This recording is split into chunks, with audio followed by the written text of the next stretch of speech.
Hi, everyone. Welcome back to another episode of my podcast. I'm Caroline Chant, and I'm a rising senior. Today, I had the wonderful opportunity to speak with Mr. Diamond, a math teacher at Crystal Springs Uplands School. I hope you all enjoy our conversation. Hi, Mr. Diamond. Thank you so much for taking the time to speak with me today. I really appreciate it. And Hi, I'm Carol. Yes. I had the chance to talk with you over the summer. So before we kind of get into topics like education, AI, and those things, I wanted to ask you a bit about yourself. So I was wondering what kind of sparked your initial interest in math and education? And while you were my age in high school, did you know that's what you wanted to do? That's a great question. I was always really good at math. I remember in elementary school, we had some teachers that I think the key part that helped me was we taught a lot, did a lot of logic games, even some like pundles too, like eggs slash easy, and you had to know that meant eggs over easy. So I just Connect Four, car games, chess, like I think all that stuff, logic games like Ned liked basketball and sat next to someone who liked volleyball who was not a girl. And that, like, I think all that stuff kind of just captured my attention. It was very playful. And I think that's kind of, you've had me as a student, as a teacher, excuse me. That's kind of like, you see it in my style of teaching. But so I was really good at elementary school math. I remember I loved doing math contests. I wouldn't say I was the smartest, like super nerdy. Like I would consider myself, I would peg myself more as like a student athlete than as like a mathematician, because I play a lot of sports. Of course, did And I you? went to high school at a school just like where I teach, like Crystal, it was University High School in San Francisco. And it was like a college prep school. And I remember I was in the honors class, geometry honors, ninth grade, which probably be blasphemy for all the top math students now to say I was only in geometry honors in ninth grade. No, Jeez, I'm so far behind. But Mr. Diamond. I remember Miss Ing. She was my geometry teacher, and she was great. But I just was not good at geometry. I think it was the first time I ever cried on an assignment and ever needed help. No. Was I was like, I think the compass constructions, which I liked and I love to this day. Oh, Like I you're feel like every geometry teacher should have it, but I just didn't. I couldn't visualize. I couldn't see things like lines overlapped. I couldn't separate them. So I actually took myself. I think I got actually a really good grade, and the teacher got mad at me. I took myself out of the honors track, and I said, "I'm going to do regular algebra 2." And they're uh-huh. like, "What? Like you're an honor?" And I was like, "No, I'm going to do regular algebra 2. I feel like I memorized. I don't like that feeling." So I think that's actually when I fell in love with math education because the courses were not hard for me, so I could kind of just sit back. As a son of an educator, my grandmother was an educator, my mom was an educator, K through 8, and a guidance counselor, and I just kind of sat back and was very meta and thought about how I thought, and then kind of watched how my Algebra 2 teacher, which was a master teacher, Mrs. Rogers, I still remember, she put her name and number on the board the first day of school and said, if you ever need a ride home from a party, call this number. This is before Uber and everything. Call me, no questions asked. I just want you home safe. I mean, I didn't drink in high school, so I was like, Of but there course. were people around me. I was like, okay, yeah, you should call this Miss Rogers. But she was like, she could do the circle with her arm thing, and like she was a math. She was probably 70, 75 at the time. It was incredible, and so I fell in love with math education. Then she was so enthusiastic, and she would like walk around the room and so excited. And this Uh-huh. girl next to me, I remember she wasn't really into math, but she'd write down all the phrases, the math phrases and idioms that this woman said, and it was hilarious. But so, and then my pre-calc teacher was brand new. Mhm. You know, at these independent schools, sometimes they have hire new teachers straight out of college, and she was not a good math teacher, and I often had to help my friends, or I could even like see like when student asked a question, she wouldn't pick up on the subtlety of the question. But I was like, I never said like, this is what they asked. I was just like kind of taking it all in. And then my senior year, my math teacher was my soccer coach, Oh, wow. and he played guitar. And I was like, that is the coolest lifestyle. Like, I want to coach. As you know, I coach basketball, and I love math. And this guy's cool and hip, like, and we all liked him. All the guys, I mean, we just liked him. Everyone loved him. And I was like, I love that job. Like, and then I'm home. I've always wanted to be home with my kids in the summer. I don't like to travel. Um, my parents love to tell the joke that I wanted to be a baseball player, except I didn't want to play at away games. So I'd only play home games because I didn't want to be away from my family. So Oh, I was like, teaching seems like a great thing. And I had all these teachers who just loved education at this independent school. And on top of that, my freshman year, the movie Stand and Deliver came out. I don't know if you've ever seen that. Stand and Deliver, it's about this teacher, I think he was in engineering and then or some type of industry job, and he became a teacher in East Los Angeles. And he basically took these kids from unresourced area, predominantly Latino, and took them from like regular arithmetic, non-honors like course to passing the calculus exam. oh wow.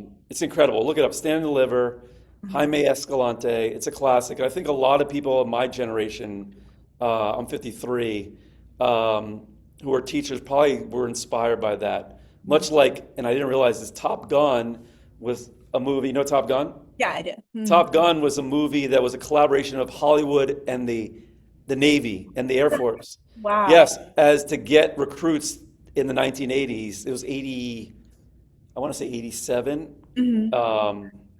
Yeah, and then a few years later was the Persian Gulf War. But everyone wanted to be an F-16 fighter pilot, Kind of Air messed Force pilot after that. they put Is out that, a film that's kind of messed like it's interesting, but it's also like you're yeah. manipulating young people into thinking this is what a heroic picture of war looks like, and then Yeah, you're Tom Cruise and you're like meeting Kelly McGillis and you sing You've Lost That Loving Feeling and you can, yeah, fly Navy planes and yeah.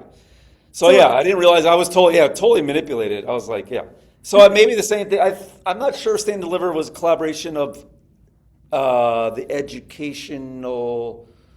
National Education Organization and teacher. I'm not sure, but anyways, it inspired I think my generation.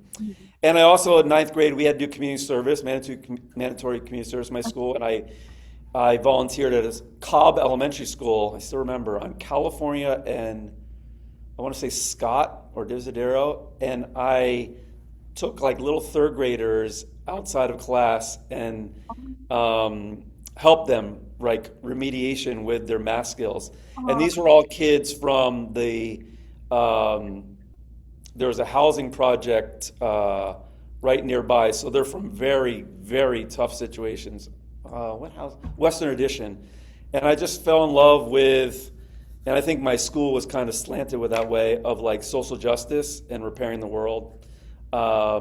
And I think that's why I got into education. I was like, always helping my friends with their math, could see where they went wrong. I think that's a big part about being a teacher is recognizing student errors and seeing what got people excited about math. And so, yeah, I think that was my hook. I did some internships, law internships and other internships. I was just so bored in the college summers, and I was like, I cannot do this. I can't sit behind a desk. I think it's my ADD or something, I don't know. And then took a class my senior year at my college at Duke. I went to Duke, and part of it was like how to teach math, and then part of it was like you went to the Durham School District and sat in a high school math class, and I was like, yeah, this is so it's for kind me. of I tutored the start. it's Sorry, like sorry. Go ahead. hands-on teaching and also kind of you get to learn and then you get to apply what you learn. Is that what you're getting? Totally, yeah, exactly. So you get a little theory and then you get practicality. I remember I also tutored the football star quarterback. He was going to East Carolina at that time, and I tutored him math. And I was just like, I mean, I love the intersection of sports and math. Obviously, I kind of gave that reference before. Yeah. And I actually wound up coaching. I was assistant coach of the freshman basketball team there in 1994, Riverside High School in Durham, North Carolina. And then, yeah, I really wanted to do Teach for America, actually. Have you heard of that program, Teach for America? I think I've heard of it, yeah, but could you explain it like really Yeah, briefly? it's like a 2-year commitment. I think Tom Huntoon did it in New York City, one of our colleagues in English. Oh yeah, Um, that did it. It's a 2-year commitment. It's kind of like AmeriCorps, but specifically for teaching. And they put you into under-resourced communities, whether it's like the rural South or the inner cities across the United States, and they basically train you like for like 6 weeks, and they basically very little, and then you're in the class on your own. And Oh, I remember I really wanted to do that, and uh-huh. my mom, who was a teacher, is like, "Okay, Ned, do you want to teach for like 2 years, or do you want to be a lifetime teacher? Because if you Uh-huh. want to be a lifetime teacher, you should really go to a place where you're mentored your Yeah. first few years rather than just for 6 weeks." Yeah. And so I said, I went with the latter, and then so I applied to independent schools across the country, and it was like either what was it, Newport News, Virginia, to be close to my college girlfriend who was only going to be a junior, or come out here and like at Crystal, and the athletic director was married to my old high school basketball coach. And I used to be like their kids' babysitters with Teenage Mutant Ninja Turtles. I wasn't a star basketball player, so I was like, when I was on the side, not in the scrimmage, like I would like play Teenage Mutant Ninja Turtles with kids. Anyway, so that's how you get jobs. You got to know people. So I got an interview like late in May because they couldn't find anyone, and I just got lucky and I got hired. So I'm that's sure it wasn't luck. I think you have many qualities of a great teacher. well, they liked that I coached, they liked that I taught, and they liked that I was young and like willing to work hard. I still remember the first day of school. This kid came up to me at the snack bar, the Uh-huh. same arrangement we have, and he's like, "No, sorry, the sandwich bar." Yeah, He's yeah. like, "Oh, you're new. What's your name?" I was like, "What grade are you in?" I was like, "No, I'm 22. I'm actually two. I'm actually a teacher." The next day, I wore a sport coat, like You gotta to look distinguish cool. myself. Yeah. That's so funny. Yeah, thank you so much for taking us through that. That's so, because I think with a lot of other guests, they have so many different experiences. But when I was doing my research on you, I was like, oh, so you studied and then you got your master's and then Crystal and then you coached basketball and it was just so simple. Like I didn't have to go through everything and like Actually, figure. I got my master's later, actually. Oh, really? That's Yeah. neat. So I, Yeah, and I think uh, it's like the way you told that was really cool because I really appreciated that you told individual stories of what contributed to your teaching because I think I don't know, I'm taking a psychology class right now and examples and stories stick a lot more than facts. That's something that's going to be on my final day after tomorrow. ah, I need to know oh, that. there But I think like correct me if I'm wrong, because I could be remembering wrong, but you're saying how there's like one teacher that was just an example of such a great teacher, like the old drive you drunk with no questions teacher. And then there's like examples of teachers who helped you see what it was like not to be a good teacher, or like not bad teacher, but like some qualities that weren't as great. And then yeah. you finally just had a great mentor that was someone that you aspired to be like. And I think it's so cool how you like use the examples of those more like individual experiences to build up to why you do what you do today. And I think, yeah, thank you for sharing that. And I think that was really funny. And also, I think you're really funny. And also makes you a good teacher. Like, I don't think I've ever laughed that much in a class when I took your calculus class. Yeah. Oh, And that's good. Yeah. You had a good, you have a great, your section was a great group. Yeah. yeah, I think great is a little bit too.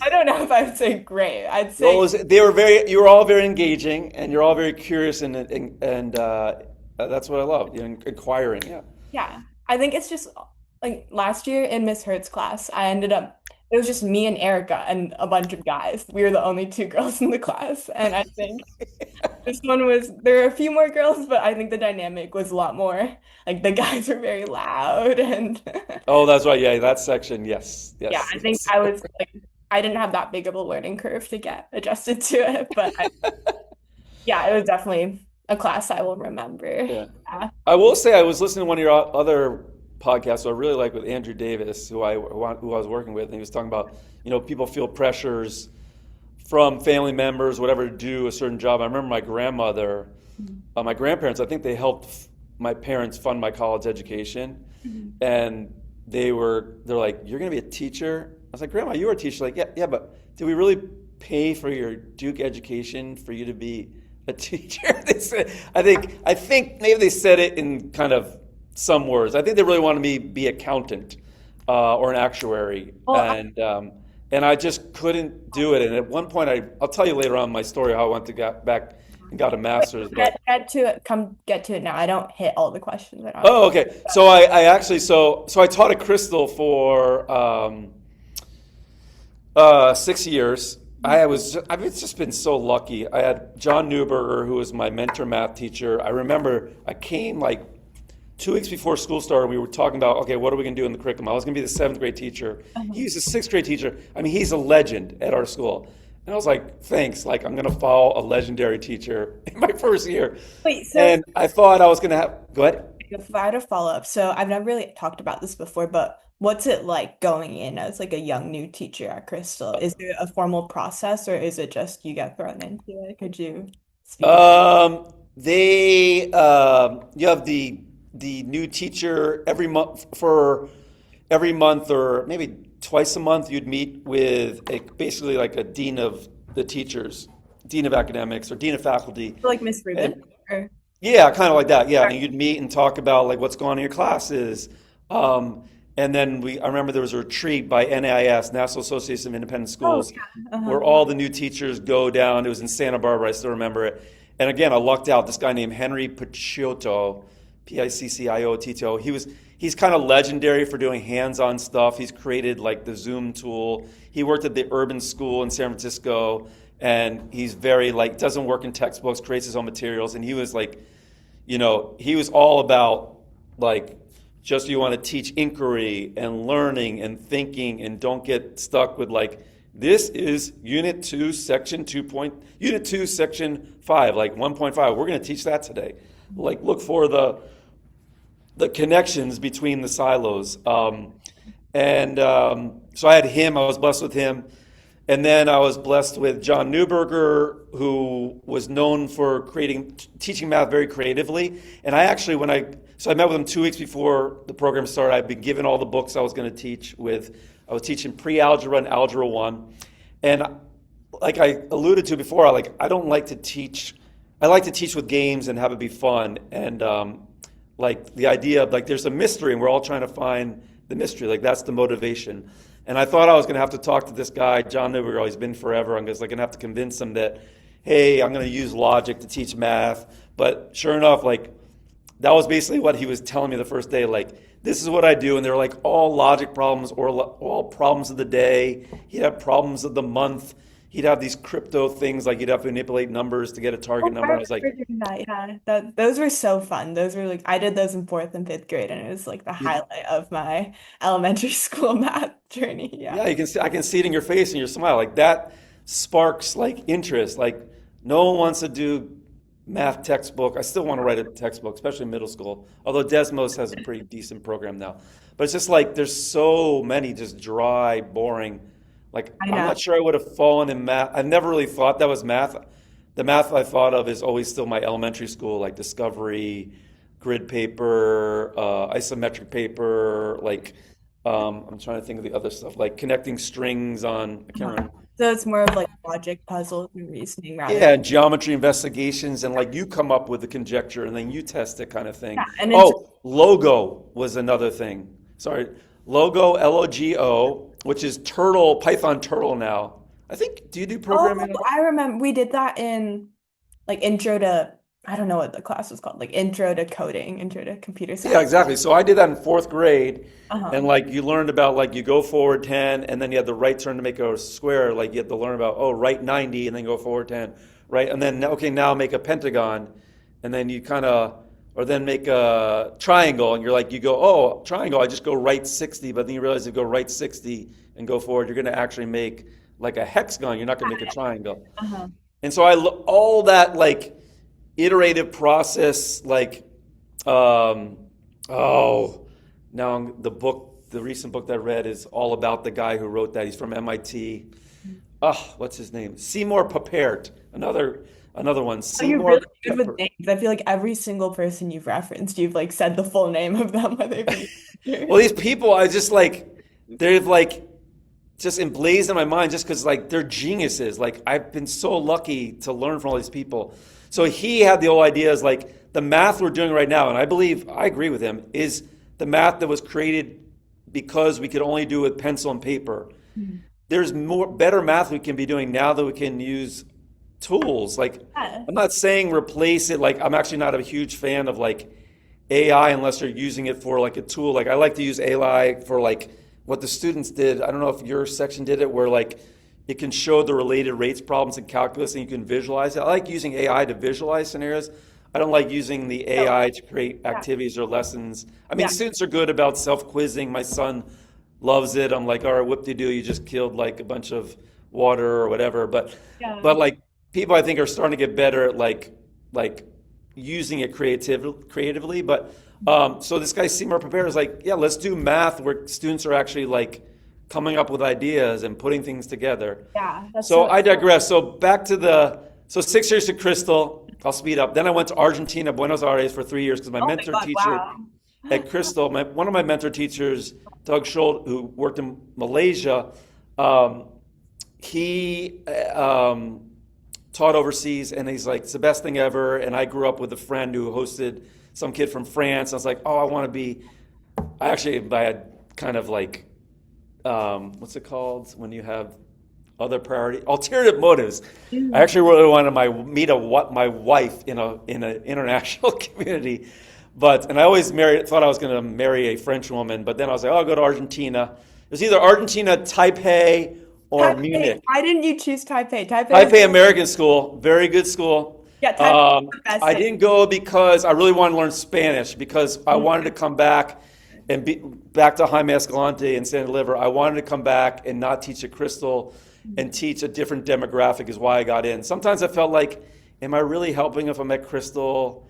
And people are like, no, these like just because a lot of them are from well-off families doesn't mean like they don't deserve a great education Yeah, or they, like So I don't think if I had gone to Aragon or a school with a much larger teacher to student ratio that I would have a lot of like skills, social skills beyond just academic skills that I have. It's just the ability to find adults that I could look up to, learn from, and have more like know better, I think really changed the amount I was able to grow through high school. Yeah. So right. sorry, you continue. No, I agree with you. I mean, to be clear, there's unbelievable, fantastic teachers in public school, actually. No, yeah. I We're a think big believer. My family, I didn't go to I didn't go to private school until high school. It was after my sister went to public school and they weren't thrilled with the education. But it is easier in an independent school to have that relationship I just think a lot of because. it's just the numbers, like the student Exactly, it's a number. Exactly, it's has a number. nothing to do with the quality of the student. Nothing, yeah, exactly. In fact, there are probably even stronger teachers and stronger students, like if you go statistic-wise, there's just maybe a bigger standard deviation just because there are more students. But anyway, so I wanted to teach overseas. I taught overseas 3 years in Argentina and Buenos Aires. I came back, taught at Gateway High School in San Francisco, charter school. I had kids from Western Addition, from Hunters Point, from Potrero Hill, and also from kids from very nice neighborhoods because it's also like one of the missions was learning differences that was founded by those families. And so a lot of those people had resources to kind of work the public school system to get the charter school. So it was an interesting mix of people. I had a great basketball team, probably the best basketball team I ever coached. And it was like I was working with the kids I always wanted to work with. And unfortunately, one of my negatives is I don't have a lot of patience. And so I actually left after a year just because I was frustrated that I couldn't do more. There weren't more resources. And so actually I left and I felt so bad. I went back as a tutor because I was just doing curriculum work. And they're like, Mr. D, why'd you leave? And I was like, we like you. And I was like, oh, like my heart, I was just like, oh. So I helped some students when I came back, but I felt awful. I mean, it's a great school. I just didn't have the patience and I was burnt out and I was just working so late and I wanted to do curriculum work and be creative. And I didn't have any time to do that when I was teaching that job. Anyways, I took a part-time job at Castellea because they needed a calculus teacher. And then that's when things totally changed for me. Again, I feel like I'm just so blessed and lucky. I met this guy named Joshua Zucker, longtime Castellea teacher. I don't think he's there right now, but he also ran like a math festival. And he got me to go join math circles.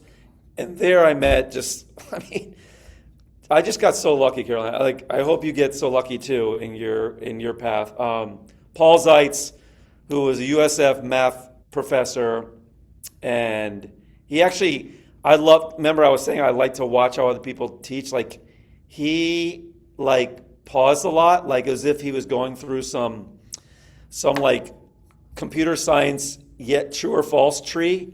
Like he was so particular with the way he was thinking, and I was like, "That's amazing. I want to be able to think like that." Then there was this guy, Sam Vanderbilt. These two guys together started the Proof School, which is a math school in San Francisco. I don't know if you heard about, like for whiz kids. Like it's a private school, independent school for students Format. that are for math, but they also have to do the other stuff, which is important too.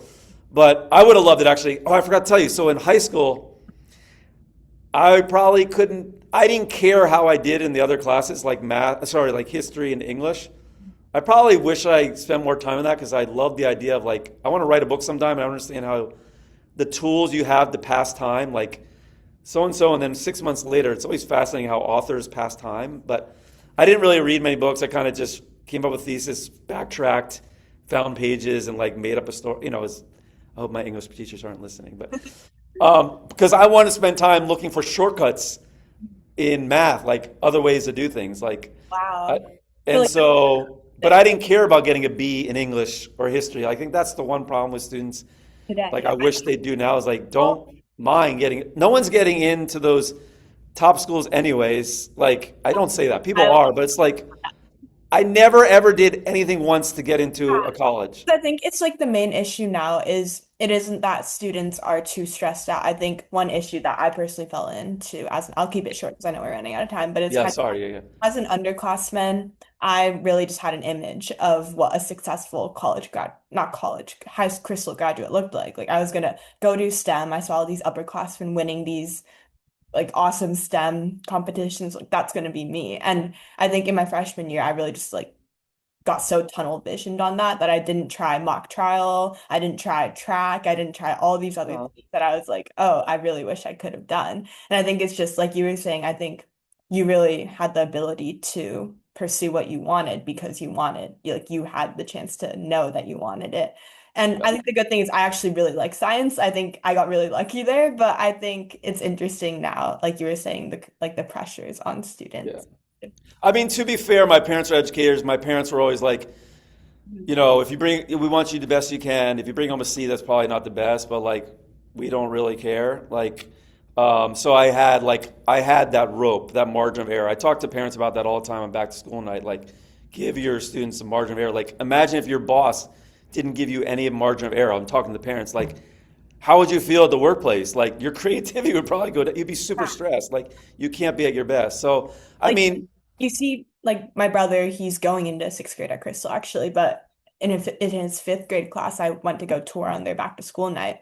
And then they were doing, like you were saying, crypto, the number game. And there were kids using integrals and summation formulas. And I like went up to the parent and was like, how does your child know this? And they're like, oh yeah, we put him in pre-calculus already. And it's like, this is a freaking fourth grader. Like he's this short. Why is he in?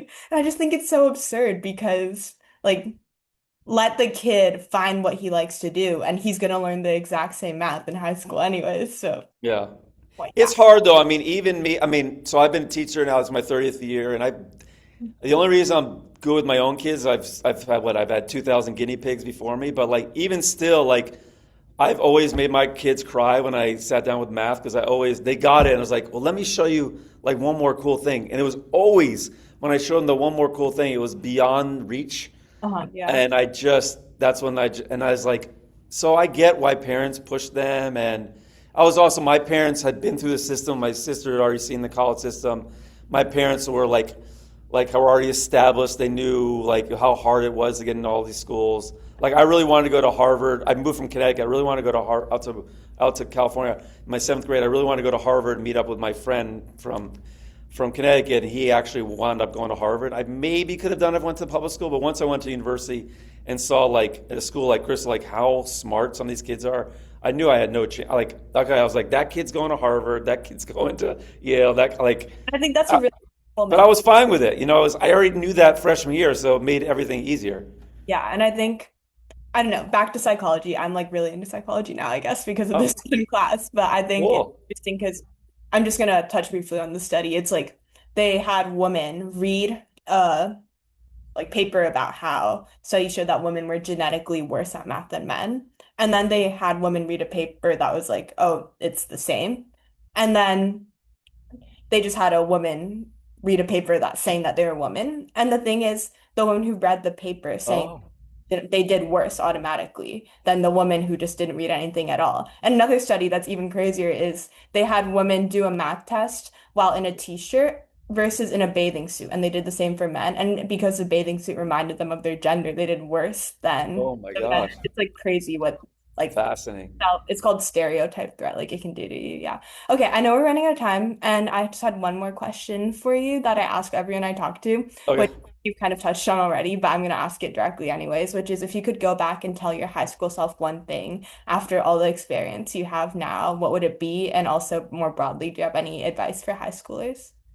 Um, it used to be I should have never taken myself off the honors track, but because I was like, maybe I could have been engineer or design, but I would have been stressed out and wouldn't be able to do all the other things.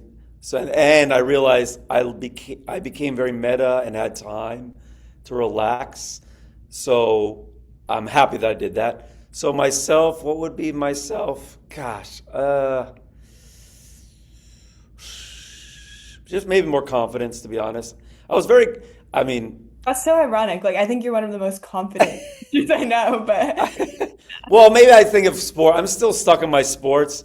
Like I was so fine to be like this secondary role, and I was always like never pushed myself because I never thought I could get further. That yeah, always like that's bothered what I me. was saying. It's like you self-limit. Like you assume you're Yeah, not. I self-limited. Yeah, and I wish I asked two girls out in high school. I That was is, I was very afraid of rejection. I think we all are. uh-huh. Plus, I'm short. I think short guy. I'm 5'7", so I feel like You are shorter not. guys, I don't know, aren't as confident You as are 6'2". that is. But I won't say their names because in case somehow they look this up. But I had two crushes on these girls. They were 2 years younger than I was. It's a theme in my life. My wife's 8 years younger. My college girlfriend was 2 years younger. But I just did not have the Don't take guts. that out of context, but What? don't take that out of context. Right. No, I was 32 and she was 24. It's okay. Yeah. But I just could not get myself to ask them out. I was afraid of rejection. I think that's really important because I Yeah. think, like, back to self-limiting, so many people miss out on so many opportunities because they're gonna assume, like, I'm probably gonna get rejected, but I mean, you Yeah. never, right? Well, it's Yeah. also funny you say that you think I'm confident because maybe I do. I think I got confident when I went to Argentina Oh, because wow. I was separated from all my friends. I was always like, I also, if we're getting super personal, I never thought I was the most best looking or the guy when I went to a bar. Like my friends were all like tall because I hung out with basketball guys and very good looking. I was like, all right, they're going to be the ones that are picked the first. And so I was like, eh. But when I went to Argentina, like people are shorter there, except for like the tall Italian guys. Because If you went what? to Taipei, you would have been even taller. You would have been I like should have here. went to Taipei. I should have went to Taipei. Yeah. But Argentina, I was away from that whole crew, and like people automatically take interest in you because you're American, because they Uh-huh. want to practice their English when you're going out. And so I just built confidence, and like my friends came, and they couldn't believe, like they're like, "Who are you, Ned?" Like it was so like, and so then when I came back, I was 32, and I think I was like, I guess that I would tell my high school self that as well, is like, as soon as you can not worry about what other people think. I mean, it's a classic thing everyone says. Oh, yeah. It's No, so no, hard in high school to work. It's it's so hard in high school to do that. Oh yeah, I was just actually thinking about this completely separately before our conversation because summer as a side quest, I started this Instagram account where I play piano because I'd like play pop songs and I thought it was fun and I wanted to go viral to see if I could. And this morning I actually made a video Awesome. where I like dressed up in a unicorn costume and I played Piano Man by Billy Joel. I can share it with you after. Nice. But I think that's just like something freshman year Caroline would have never like she would have thought of that and been like, whoa, like I would never do Good that. for you. I So want to see it. I want to see it. yeah, K-pop Piano Man? I'll send it to you later. It's Okay. yeah, I but love Billy Joel. Actually, my theme song for all high schoolers should be Vienna for all the I'm gonna learn that. overachievers. I will learn that just because you. So Do you know the lyrics of that one? yeah, I do. I could sing it, but I don't think you want to hear Slow down, you crazy child. You're so ambitious for a juvenile. You got so much. Anyways, that's a theme song for every high school. Like, slow down, enjoy life. it. Um, but what was I going to say? Last thing. What was I going to say? Anyways, Yeah, so that's the thing. So confidence. So it actually happened today in class. I'm working with students who are going to be their first in a generation to go to college. And like, don't be afraid to take risks. You can see it. And I do, in my class, I do 3 hitters, even if they make a mistake, like 3 hitter for Caroline, 1, 2, 3, Caroline, whatever. So like, I got that from basketball, and I got the whole thing about like not worrying. If you look up PGC, Point Guard College, I'll give a shout out to you, PGC. It's one of the best basketball camps in the country, but they teach leadership as well. And they talk about using your leadership voice and then not really worrying about what other people think. And I mean, you can see it from your peers, like, how did that kid get so confident? How can they not worry? Probably deep down inside, they're faking it till they make it. They probably it's me with academic student council for a good cause, and it's worth it. And I think, so I don't know what I was getting at, but it's like, yeah. it's like, But yeah, I mean, basically, my other thing is just if you've latched on to someone, because you can hear I've been blessed. Judy Kish at San Francisco State when I went to grad school there. Tatiana Rubin was also in the math circle. Like, I was just blessed. And so if you find someone you think is cool, my parents did tell me that in college. We don't care what class, what you major in, but find the best professor on campus and take that person's class. I think like what teacher you have really can shape your love for a subject completely. Yeah. And that's definitely been here. Yeah. Okay, I know we're running out of time and I don't want to hold you. I'm good. I still got 5 minutes if you need it, but you may need to go too. It's okay. Yeah, well, thank you so much for taking the time to speak. Okay, so thank you so much for listening to my conversation with Mr. Diamond. A huge thank you to Mr. Diamond for taking the time to speak with me, and thank you all so much for listening. I'll see you guys next time.